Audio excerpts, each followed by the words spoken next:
Hola, buenas tardes. Mi nombre es Abril Alessandra Orendain Aguilar. El día de hoy soy estudiante de la Escuela Normal Superior Veracruzana y el día de hoy va a ser una clase de química de tercer grado de telesecundaria. Bueno, el tema es eh, la reacción química y la conservación de la materia. Es la secuencia número 8 del libro de química de tercer grado. Entonces, para empezar, reacciones y ecuaciones químicas. Considero que es muy importante que determinemos ciertos, ciertos aspectos, ciertas definiciones que son importantes porque nos llevan a entender a más adelante cómo realizar precisamente esto que es una ecuación química, ¿no? Para empezar, las ecuaciones químicas se conforman por reactivos y por productos. ¿Qué son los reactivos? Bueno, los reactivos básicamente son compuestos, pueden ser elementos que conllevan a que después, por medio de una reacción química, obtengamos un producto que es completamente diferente a lo que en un inicio eran los reactivos. Bueno, tenemos los reactivos y el producto. La flecha es lo que representaría, esta flecha nos representaría lo que es la reacción química que se lleva a cabo para a posterior tener un producto. Si hay más de un reactivo o producto, se asigna el signo de más, que quiere decir que si tenemos más de dos reactivos y nos da como resultado quizás otros dos, bueno, pues ponemos el signo de más. ¿Para qué? Para hacer alusión que se suman, ¿no? Básicamente el signo de más es que se suman. Muy bien, y a las fórmulas podemos agregarles información sobre las sustancias. ¿Qué quiere decir esto? Bueno, nosotros podemos agregarle información para que sea más fácil para nosotros identificar qué tipo de reactivos estamos tratando, cuál es el producto final, ¿no? Entonces, más adelante vamos a ver sobre esto. Ok, aspectos a tomar en cuenta. Bueno, respecto a lo que acabamos de ver sobre las ecuaciones químicas, tenemos que tomar en cuenta dos conceptos que son muy importantes, que son los subíndices, que es la cantidad de átomos de la molécula, y los coeficientes, que es la cantidad de veces que encuentras a la molécula. Aquí no me permitió poner los números grandes y chiquitos, pero bueno, básicamente el H2O que todos conocemos está representado así. Está representado de esta forma. Y, ¿qué quiere decir? Este número chiquito de aquí es el subíndice. Por otra parte, si ponemos el coeficiente, que yo lo marqué como 6, CO2, este sería el coeficiente. Algo muy fácil y una forma en la que podemos identificar cuáles son los subíndices y cuáles son los coeficientes es porque los subíndices se encuentran del lado derecho y los coeficientes se encuentran del lado izquierdo. Los coeficientes son los números grandes que vemos que aparecen en las fórmulas y los subíndices son los números pequeños que aparecen en las mismas. Ok, ahora, otro punto importante. La cantidad de átomos de un elemento corresponde a su número en la tabla periódica. ¿Qué quiere decir? Todos conocemos la tabla periódica y todas las tablas periódicas tienen algo que se llama número atómico, que está en la parte superior del lado, me parece que derecho, pero bueno, básicamente es el número representa cuántos átomos posee ese elemento. ¿Sale? Aquí yo puse el ejemplo más sencillo que todos deberíamos de conocer. El hidrógeno en la tabla periódica es el primer elemento y por tanto nos marca que tiene un solo átomo. En su caso, el helio pues es el segundo elemento, me parece, de la tabla periódica, entonces tiene 2 átomos. El oxígeno me parece que ocupa el lugar octavo y tiene 8 átomos, y así sucesivamente. Cada elemento en la tabla periódica tiene un valor atómico que es tomado en cuenta al momento de hacer las ecuaciones, ¿no? Las ecuaciones químicas. Muy bien, ahora les voy a presentar un pequeño video que sirve como apoyo visual, sobre todo cuando tenemos alumnos que son mayormente visuales. En esta ocasión, como la clase me tocó darla en esta modalidad que es virtual, también fue una buena opción para que, bueno, los estudiantes comprendieran el tema. Es un pequeño video muy sencillo y sintético, dura 2 minutos, pero considero que explica muy bien lo que a continuación vamos a ver. Entonces, lo vamos a poner. Hola a todos y bienvenidos a un nuevo video. En esta ocasión hablaremos sobre las reacciones químicas. Las reacciones químicas son todo proceso termodinámico en el cual dos o más sustancias cambian su estructura molecular y sus enlaces, transformándose en otras. En pocas palabras, son un cambio químico. Estas reacciones se representan visualmente con las ecuaciones químicas, que nos proporcionan toda la información sobre este proceso químico. Con este ejemplo, veamos las partes de una ecuación química. En el lado izquierdo vemos los reactivos o reactantes, que son las sustancias que al unirse se transforman en los productos, que se ubican en la parte derecha. Los números pequeños a la derecha de las sustancias se llaman subíndices e indican la cantidad de átomos del elemento presentes en esa molécula. Y los números ubicados a la izquierda de las sustancias se denominan coeficientes e indica el número de moles o cuántas veces se encuentra esa molécula. Para más claridad, tomemos la molécula de agua. Con el coeficiente sabemos que hay 2 moléculas de agua y con los subíndices sabemos que cada una se conforma por 2 átomos de hidrógeno y 1 de oxígeno, porque si no hay número, quiere decir que es un 1. Esta reacción significa entonces que una molécula de metano, o CH4, reacciona con 2 moléculas de oxígeno, O2, y se produce dióxido de carbono, o CO2, y 2 moléculas de agua, o H2O. Los reactantes o reactivos de una reacción difieren totalmente de los productos, pues la materia se transforma, lo que quiere decir que las propiedades de ambas partes de la ecuación son totalmente diferentes. Muy bien, ahora con lo que acabamos de ver en el video, bueno, tenemos varios aspectos que ya había mencionado. Bueno, uno de ellos fue sobre los subíndices, los coeficientes, el hecho de que el producto final de los reactivos, sí, el producto final, cuando hay una reacción química o tenemos un cambio en los elementos que forman parte de este lado, el resultado es completamente diferente. Un ejemplo es el que está aquí. A ver, ¿sí? Creo que sí se ve aquí. Ok, el ejemplo de aquí. Tenemos Ca, que es calcio, más el símbolo de más porque le estamos adicionando otro elemento, ya lo habíamos visto, más oxígeno, genera una reacción química y el resultado es óxido de calcio. ¿Qué podemos ver aquí? Bueno, para empezar, el óxido de calcio es lo que comúnmente se conoce como cal viva. Y bueno, en este caso, cada átomo de oxígeno transfiere 2 electrones a un átomo de calcio. Como podemos ver, la misma cantidad de átomos que tenemos aquí, las tenemos en este lado. Esto genera un balance en nuestra ecuación. Básicamente, siempre se tiene que tener la misma cantidad de átomos de un lado de la operación como del otro, y si no se tiene, bueno, la intención de esto es igualarlas para que exista un balance.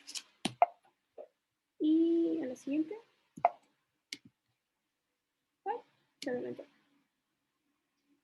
Ok, ley de conservación de la masa. En este punto destaqué 3 que me parecieron muy importantes. Tomar en cuenta la cantidad de átomos que hay en reactivos y productos. Como vimos anteriormente, tanto en reactivos como en productos, al momento de realizar una ecuación nos tiene que salir la misma cantidad de átomos en ambos lados. Si no es el caso, entonces por ahí hay un problemilla y tenemos que revisar hasta que salga pues justamente este balance que estamos buscando.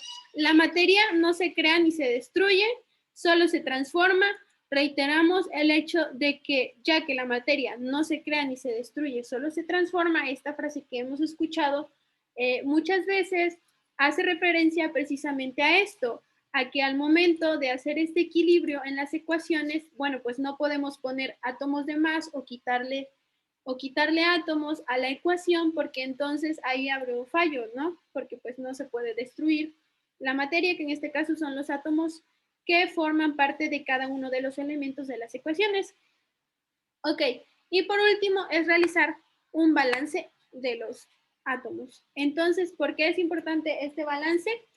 Bueno, por lo que ya había mencionado, para que nuestra ecuación sea correcta, más adelante voy a poner unos ejemplos y pues así. Básicamente es realizar un balance de átomos, que la misma cantidad que hay del lado de los reactivos lo tengamos del lado de los productos. Ok, un poquito superficial, pero en el libro lo marcaba que teníamos que ver lo de Avogadro. Venía muy poca información sobre ese tema. Así que bueno, básicamente lo que nos dice Avogadro es que en las mismas condiciones de presión y temperatura, volúmenes iguales de gas contienen las mismas cantidades de partículas. De aquí es de donde se saca a cuánto equivale un mol.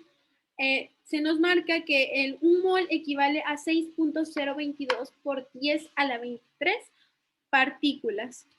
Algo que sí me pareció importante destacar es que si bien puede existir la misma cantidad de partículas, no quiere decir que la masa y la densidad de esos gases sea exactamente la misma. Eso varía, así que la masa y la densidad de los gases puede ser diferente. Ahora, voy a poner un pequeño video que habla precisamente de esto.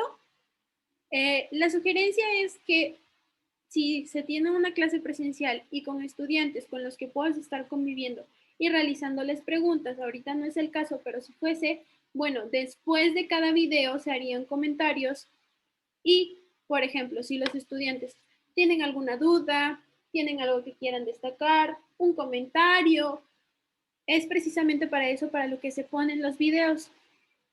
Entonces, bueno, ya que la mayoría de los estudiantes, me refiero a los del salón, son visuales, bueno, por eso decidí incluir pues videos.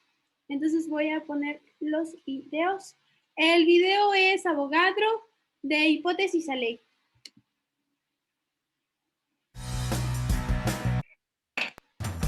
Industria, ciencia, farmacéutica. Esto es química.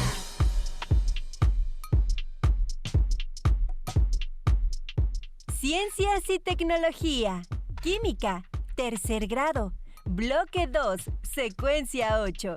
La reacción química y la conservación de la materia. Avogadro. De hipótesis a ley. Una barra de jabón se elabora con aceite y sosa cáustica. El aceite mancha la ropa y la sosa cáustica quema la piel, pero el jabón no hace ninguna de esas dos cosas.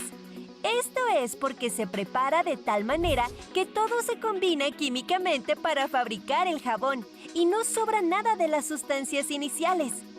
¿Cómo se habrán llegado a conocer las cantidades exactas de estas sustancias para elaborar jabón?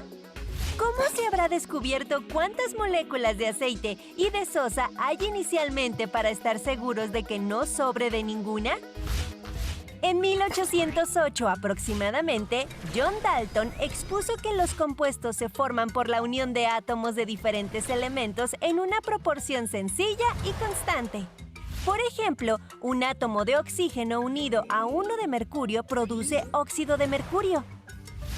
En 1800, William Nicholson y Anthony Carlyle descompusieron el agua y obtuvieron un volumen de gas oxígeno y el doble de volumen de gas hidrógeno. Tiempo después, se aceptó que una partícula de agua tiene 2 átomos de hidrógeno y 1 de oxígeno. A inicios del siglo XIX, los científicos Joseph Louis Gay-Lussac y Jacques Charles encontraron que si se mantiene la misma presión al aumentar la temperatura de un gas, también aumenta su volumen, lo cual ocurre siempre en la misma proporción en cualquier tipo de gas. El físico y químico Amadeo Avogadro estudió la propuesta de Gay-Lussac y consideró que si diferentes gases con la misma presión y temperatura tienen el mismo volumen, entonces todos tienen la misma cantidad de partículas. Gay-Lussac también descubrió que cuando los gases reaccionan entre sí para formar otros a la misma temperatura y presión, la relación entre los volúmenes de los reactivos y los productos se puede expresar en números enteros simples. Por ejemplo, 3 partes de hidrógeno más 1 de nitrógeno resulta en 2 partes de amoníaco. Y 2 volúmenes de hidrógeno y 1 de oxígeno, al reaccionar, generan 2 de agua en forma de gas. Con la propuesta de Gay-Lussac, Avogadro razonó de la siguiente manera. Si 2 volúmenes de hidrógeno reaccionan con 1 de oxígeno, significa que hay el doble de átomos de hidrógeno que de oxígeno. Por tanto, 2 átomos de hidrógeno y 1 de oxígeno forman una partícula de agua. Por ello, hay tantas partículas de agua gaseosa como átomos de oxígeno había originalmente. En conclusión, se debería obtener un volumen de agua gaseosa igual al volumen original de oxígeno. Sin embargo, en realidad resultan 2 volúmenes de agua gaseosa. ¿Por qué resulta el doble de agua gaseosa de lo que debería resultar según la propuesta de Dalton? Es muy fácil ver los volúmenes de los gases antes y después de reaccionar, pero no se pueden ver los átomos. Avogadro concluyó que las partículas de los gases no constan de un solo átomo, sino de pares de ellos. Y dedujo que, al reaccionar, los pares de átomos se separan para unirse con los del otro elemento. Tal conclusión se demostró con las reacciones de otros gases. Estos resultados fueron distintos a los que se obtendrían, según Dalton, con gases monoatómicos. De esta manera, la propuesta de Avogadro sobre las partículas diatómicas es congruente con los resultados de los volúmenes de los gases. En 1811, Avogadro dio a las partículas el nombre de moléculas, las cuales pueden ser diatómicas, triatómicas o mayores. La hipótesis de Avogadro considera que las moléculas de los gases son diatómicas y que, a igual volumen de gases diferentes, igual cantidad de moléculas. Sin embargo, dicha hipótesis se aceptó hasta 1860, cuando el químico Stanislao Cannizzaro se apoyó en ella para diferenciar el peso atómico del peso molecular. Gracias a las aportaciones de Avogadro, el peso molecular se expresa como 6.022 por 10 a la 23. Esta unidad de medida recibe el nombre de mol. La fisicoquímica moderna se basa esencialmente en esta teoría. A partir de las aportaciones de Avogadro y Cannizzaro, podemos saber con precisión la cantidad de moléculas que hay en una sustancia con solo saber su masa y fórmula química. Así nos aseguramos de que no sobre ni falte algún reactivo. Gracias a esto, en el proceso para hacer jabón, se utilizan las cantidades necesarias de aceite y de sosa cáustica y obtener así un producto que no queme ni manche.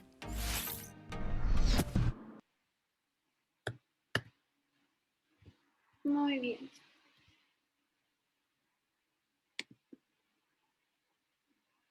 Bueno, lo ideal sería que al terminar los videos se comentara con los estudiantes qué fue lo que les llamó la atención, tuvieron alguna duda, ¿no? En este caso, bueno, ya nos quedó claro lo que acababa de explicar del valor del mol, ¿no? Y cómo es que realmente Avogadro es el que nos da esta definición que generalmente se ocupa en química, ¿no? Facilitando así muchas ecuaciones, muchas fórmulas, etcétera. Pasamos a la siguiente diapositiva. Bueno, es un repaso, balanceo de ecuaciones por tanteo. Planteé esta fórmula, la tengo de hecho aquí en esta hojita. Si estuviéramos en presencial, pues la pondría en el pizarrón, pero hay que adaptarse a las circunstancias. Entonces, bueno, básicamente el balanceo de ecuaciones por tanteo es asegurarnos que tengamos la misma cantidad de átomos, tanto de los elementos antes de la reacción química, ¿no? Entonces, bueno, lo primero que debemos hacer es establecer cuáles son los elementos que tenemos, ¿sale? Entonces lo que yo voy a hacer va a ser una lista de un lado, cuántos elementos tenemos respecto a los reactivos, ¿sale? Y cuántos tenemos ya cuando está el producto final, ¿no? Entonces podemos observar de inicio que aquí en esta ecuación no hay un balance, o sea, está muy desproporcionada. ¿Por qué? Bueno, por la que la cantidad de átomos que se nos está marcando es completamente diferente. ¿Qué vamos a hacer? Precisamente un balance. Entonces, sabemos que tenemos carbono, hidrógeno y oxígeno. Sí, aquí los acabo de enlistar de esta forma: carbono, hidrógeno y oxígeno. Y entonces, ¿qué voy a agregarle? Bueno, pues básicamente voy a agregar, bueno, cuántos átomos, cuántas moléculas hay de carbono. Bueno, nos sale que son 5, de hidrógeno nos pone que son 12 y de oxígeno nos marca que son 2. Por otra parte, del otro lado, del lado del producto final, no de los reactivos, tenemos igual carbono, oxígeno y hidrógeno. Así que estamos bien, tenemos los mismos elementos en ambos lados. Volvemos a enlistar carbono, hidrógeno y oxígeno. Así, aquí ya están los elementos con los valores que tienen aquí. Y de este otro lado ponemos otra vez cuáles son los elementos que están en la parte final y qué valores tienen. Aquí, por ejemplo, el carbono no tiene ningún número, entonces asumimos que su valor pues es 1, como ya lo habíamos visto en un video anterior. Después el hidrógeno nos marca que tiene 2. Nos marca que tiene 2.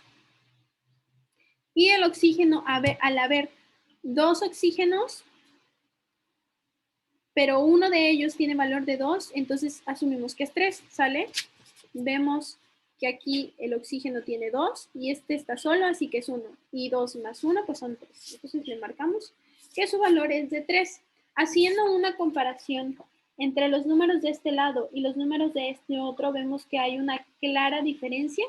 Y bueno, no hay un balance, que es justo lo que nosotros vamos a buscar, y va a ser el balanceo de ecuaciones por tanteo, que es lo que nos presenta el libro. Bueno, lo primero que debemos hacer es establecer números. En este caso, nosotros vamos a poner coeficientes. ¿Para qué? Para que nos den los números que queremos que se realice el balance. Ya tenemos nuestros subíndices, ¿sale?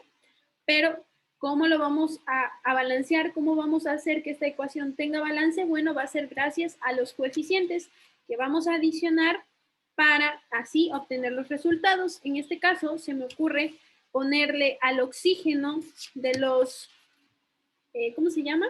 El oxígeno de los reactivos, perdón, al oxígeno.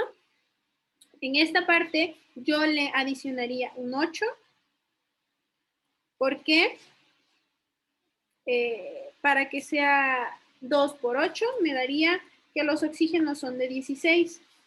Después, en el carbono, le pondría un 5.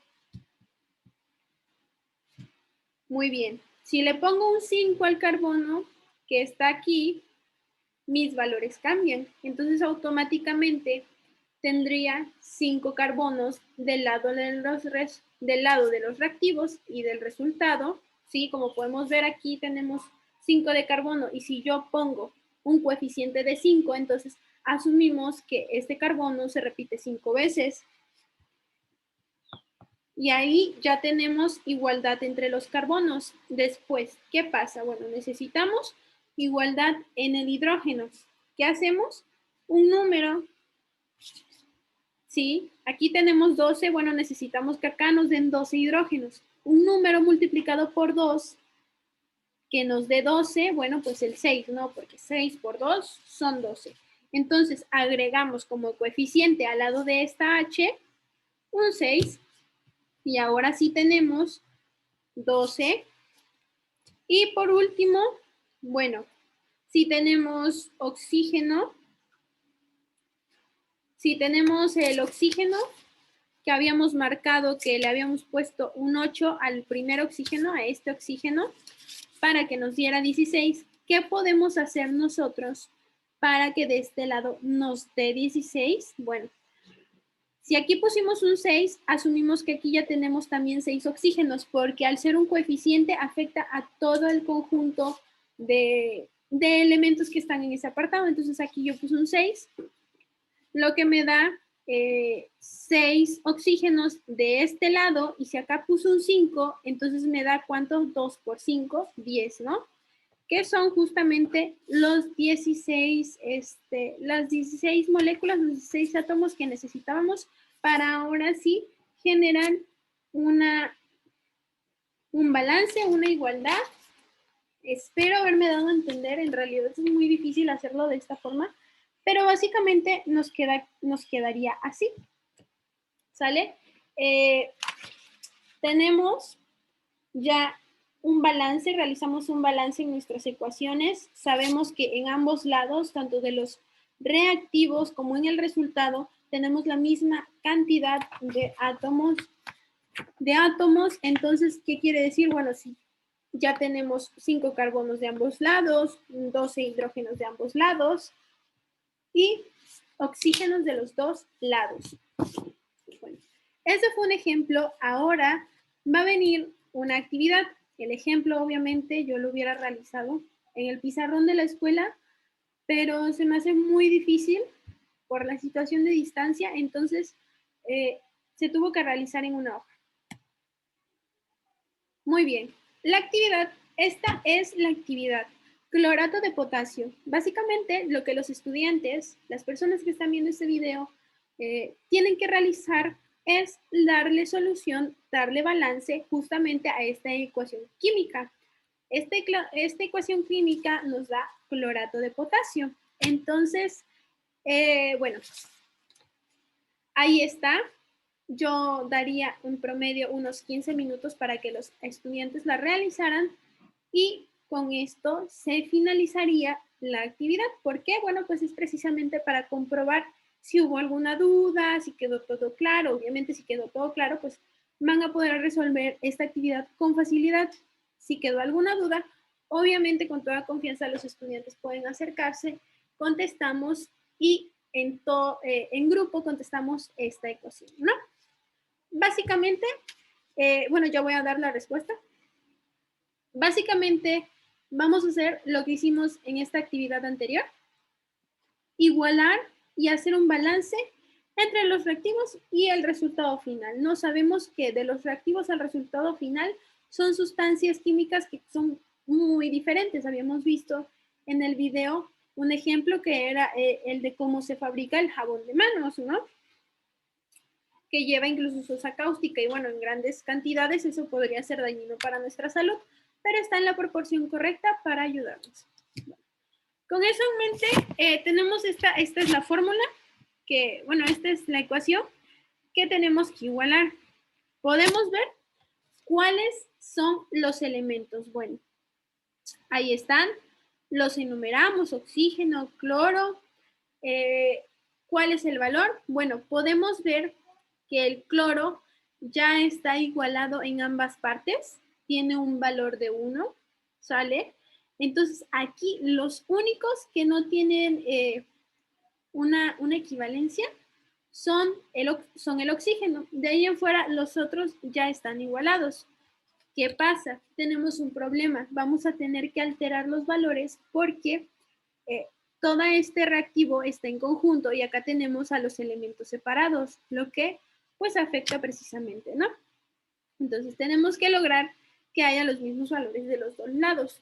Se me ocurre que podríamos considerar un número multiplicado por 3 y por 2 que nos dé el mismo resultado. En este caso, vamos a buscar que nos dé 6. ¿Sale? Teniendo esto en mente, queremos obtener 6 oxígenos de ambos lados.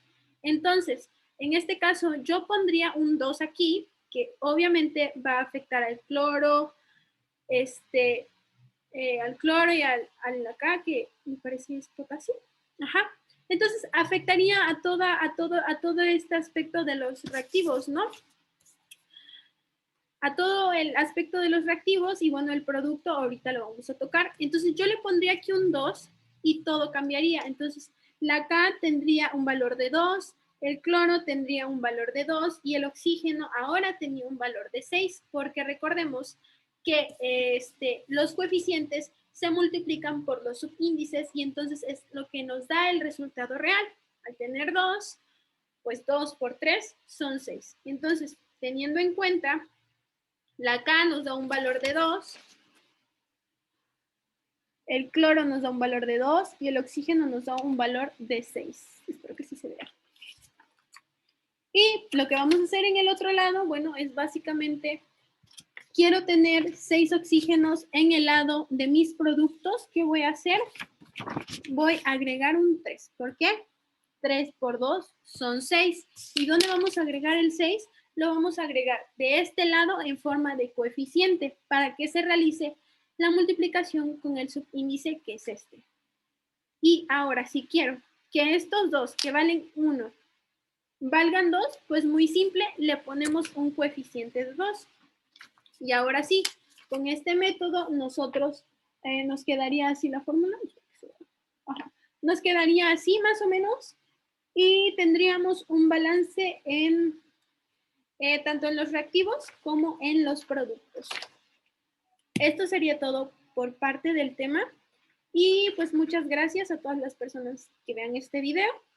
Gracias por poner atención, espero que les haya servido de apoyo, sobre todo al momento de realizar las ecuaciones químicas. Yo sé que cuando generalmente escuchamos ecuaciones nos paniquemos un poco y cuando dicen química un poquito más, porque siempre consideramos que es muy difícil, pero en realidad cuando logras entender qué aspectos forman parte de ella y cómo realizarlos, pues es muy fácil. En este caso me enfoqué en los aspectos más importantes para que ustedes pudiesen realizar una ecuación química lo más fácil posible, ¿no?